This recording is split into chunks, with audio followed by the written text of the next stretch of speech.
I'm really excited about future vertical lift and what's being done at Bell. I think not only in addition to range and speed, which is greatly needed, particularly in this multi-domain battle space, very contested battle space. The thought of getting troops to the right place on time in Europe and in the Indo-Pacific with the current rotary wing assets that we have seems nearly impossible. But with future vertical lift and the speed that it'll deliver, it's not only speed, it's maneuverability, survivability. It'll reduce the logistical footprint required to support that platform, that movement of troops and supply. So I'm really excited. I'm also excited about the manner in which this is being developed and fielded. And Bell has made a significant investment in the research and development and design, building on lessons learned from the Osprey and other platforms, and the partnership with particularly the Army as the lead agent here through requirements to get to the capability that we all desire. I think it's a really good example of a modernization effort. In terms of modernization broadly, the United States is going to have to prioritize the development of emerging technologies over fielding and maintaining legacy systems. We've heard a lot about the Army Night Court, identifying those legacy programs that have sort of outlived their usefulness and spending more money to maintain or recapitalize than what we might otherwise be able to put into a more modern technologically advanced system. So it's going to be important that we continue in that effort, not just in the Army, but across all the services.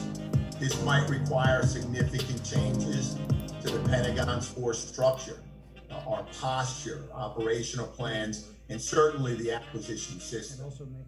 But I think that now is the time that we have to conduct a tough and fulsome review of these legacy systems and platforms and even missions. I don't think that the Department of Defense should be doing it alone. I think they need to do it in partnership with Congress. There are 435 members of Congress.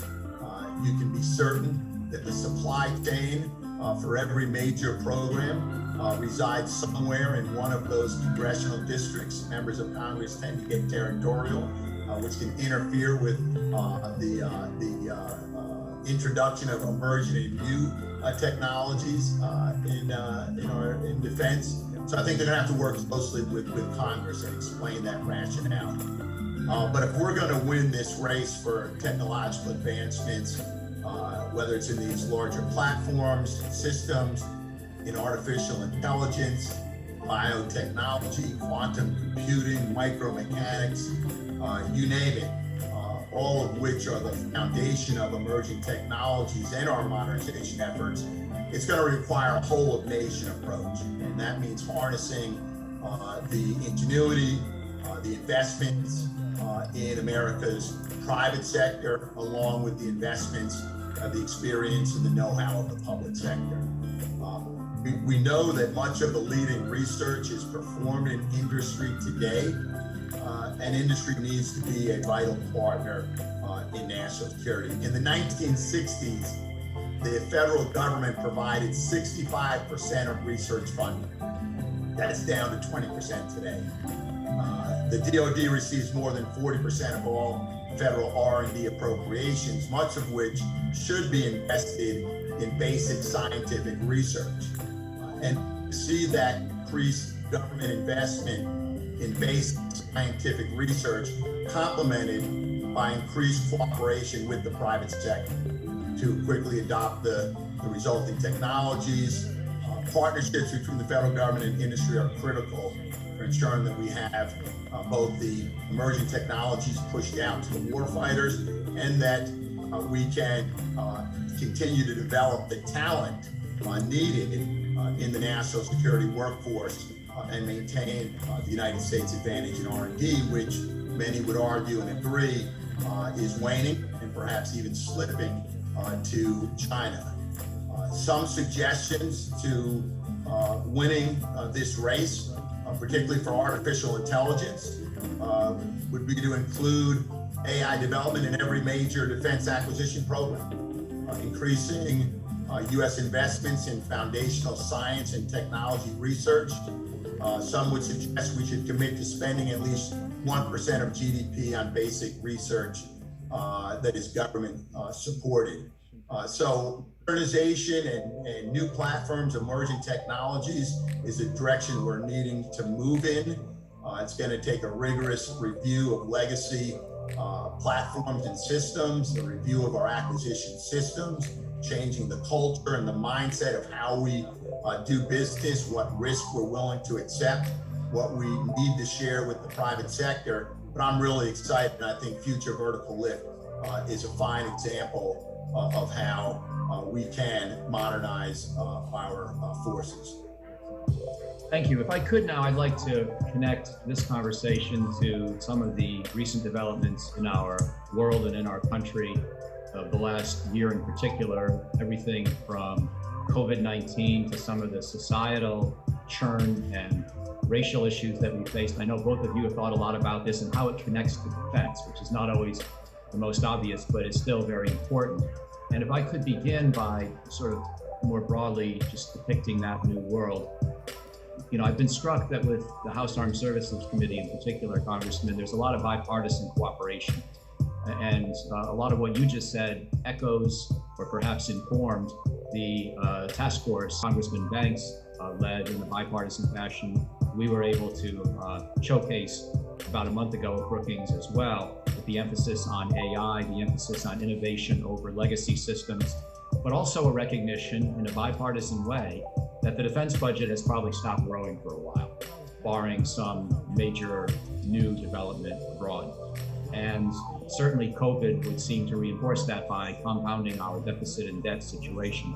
So when the National Defense Strategy came out to wide acclaim, Secretary Mattis released it in early 2018, there were a lot of people who were saying to implement this properly, including the kind of platforms that you both have been talking about today, would require 3% to 5% annual real growth above and beyond the rate of inflation indefinitely into the future.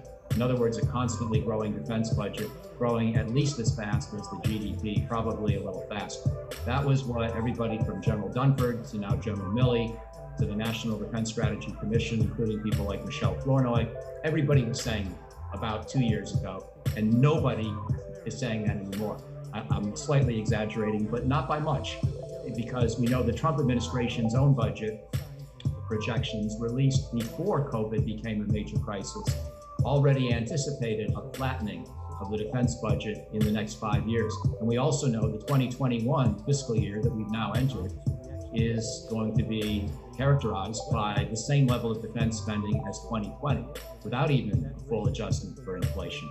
So how do we protect innovation in this environment? Do people like yourselves think it's realistic to try to get the nation to accept 3 to 5% real defense budget growth per year? Or do we have to just make tougher choices than we were anticipating a couple of years ago? And if it's the latter, can you give an example of where a tough choice or two might have to be made? So if I could, maybe I begin with you, Congressman, since that's sort of where policy and budgets meet innovation. Sure. Come back to you, Mr. Snyder, for the same question.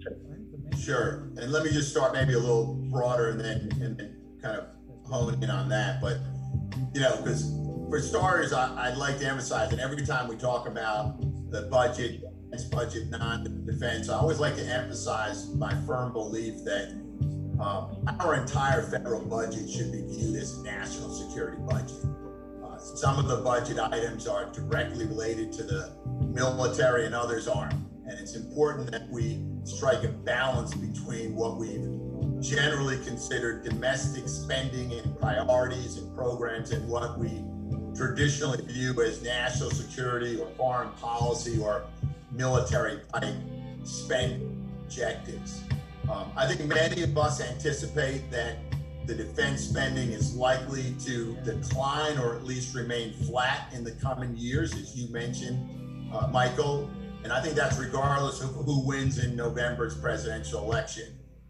As you mentioned, the pressures on the economy from the coronavirus, the pandemic, and a growing budget deficit are just too great, I think, to see significant growth, if any, in the defense budget. Now, I do believe that if Vice President Biden defeats President Trump, the president's budget request for the Pentagon may be a bit smaller, but I would put an exclamation mark after a bit. I don't think you're going to see that much difference. The biggest difference, and people have commented on this, is going to be how those dollars are going to be spent. And that's, I think, what your question goes to. And the United States needs to continue to find ways to counter China and Russia. We're going to continue to defend against North Korea and Iran. And we're going to have to continue to deal with the inevitable instability in the Middle East. And to the extent that the budget is driven by these threats and risks to our national security, those haven't diminished, and nor will the budget. In fact, they've only intensified. So I think defense spending in a Biden administration is going to compete with other costly national priorities, including healthcare, repairing this post-pandemic economy, climate change, other domestic priorities. We've heard during the campaign, Vice President Biden has proposed large investments and projects from infrastructure to energy and education. They're all going to require new federal spending. And the Pentagon is going to have to compete not only with those, but with also the effort to increase funding and attention into rebuilding the State Department and USAID and other non-military foreign policy tools. I think that both the Vice President Biden and President Trump have expressed a desire, although I think Vice President Biden seems to be more principled than Trump in doing so, but both have expressed a desire to reduce large U.S. deployments. To make the investments in modernization, I believe that further spending cuts are likely to occur in the reductions in troop numbers and maybe even weapon buys. Look at, for example, what the Commandant of the Marine Corps is suggesting, to sort of look at the footprint, going from a heavier to a leaner, more expeditionary force. The same may be said, not necessarily in terms of leaner and expeditionary, but looking at the formations in the Army and whether we need the same large force that we've seen in the last 2 years. I don't think Congress or the Pentagon are interested in keeping high personnel numbers, but then cutting their training and maintenance to save money. I think we saw this during the mandatory spending cuts of the Budget Control Act, sequester in 2013, and that led to a decline in military readiness. We saw an increase in training and operational accidents, long delays in maintenance depots and shipyards. So yeah, tough choices are going to have to be made, and some of it may be around the size of the force. The Pentagon is committed to buying new aircraft and ships, ground vehicles, modernizing our nuclear arsenal, because many of the systems that they'd be replacing, as we all cancel these projects, isn't a realistic option.